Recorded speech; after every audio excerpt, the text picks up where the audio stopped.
So good morning guys. Dito po tayo ngayon sa bahay namin na abandona. So ito 'yon siya oh.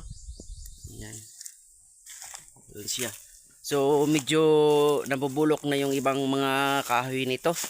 Yan dahil sa katagalan na hindi na natitirahan at napabayaan na dahil sa naabandon na ito siya. So lahat kami na magkakapatid nito, dito kami nabuhay sa bahay na ito. So sayang lang yung mga kahoy nito, yan oh.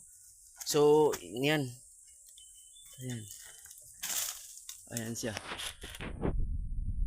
ayan.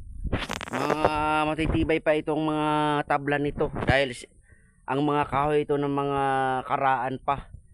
So ilang years na ito siya na abandon, so hindi namin napapagiba dahil sa medyo kapos-kapos sa budget. So yung iba dito na kahoy mapakinabangan pa rin. So yan oh.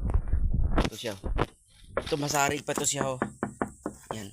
So hindi pa natin to mapagiba kasi medyo wala pa tayong budget. Yan. So ito yung sa loob niya oh, puro na mga na. Yan. Yan.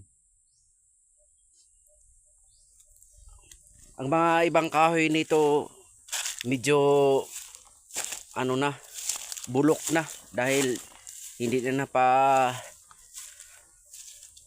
kinabangan. So ito siya, ito yung balcony dito.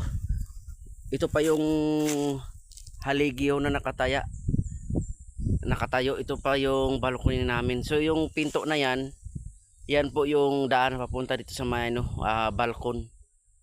So malaki ito yung na dito dati, yung nakaraan nung nandito pa kami nakatira. Maganda pa to kasi mapresko ito dito eh. Yan oh. Yan. So sayang lang to ang bahay na to dahil hindi na pagiba. Yan. Yung hero na yan, yung ilang years na yan pero matibay pa rin yan kasi makapal yan na hero na ginamit dyan, pero hanggang ngayon nandyan pa. Hindi yan basta-basta na bubulok. Yan. Sayang ito. Yan. Ito yung mga puno ng mangga. Yan. Yung na dito pa kami nito nakatira, so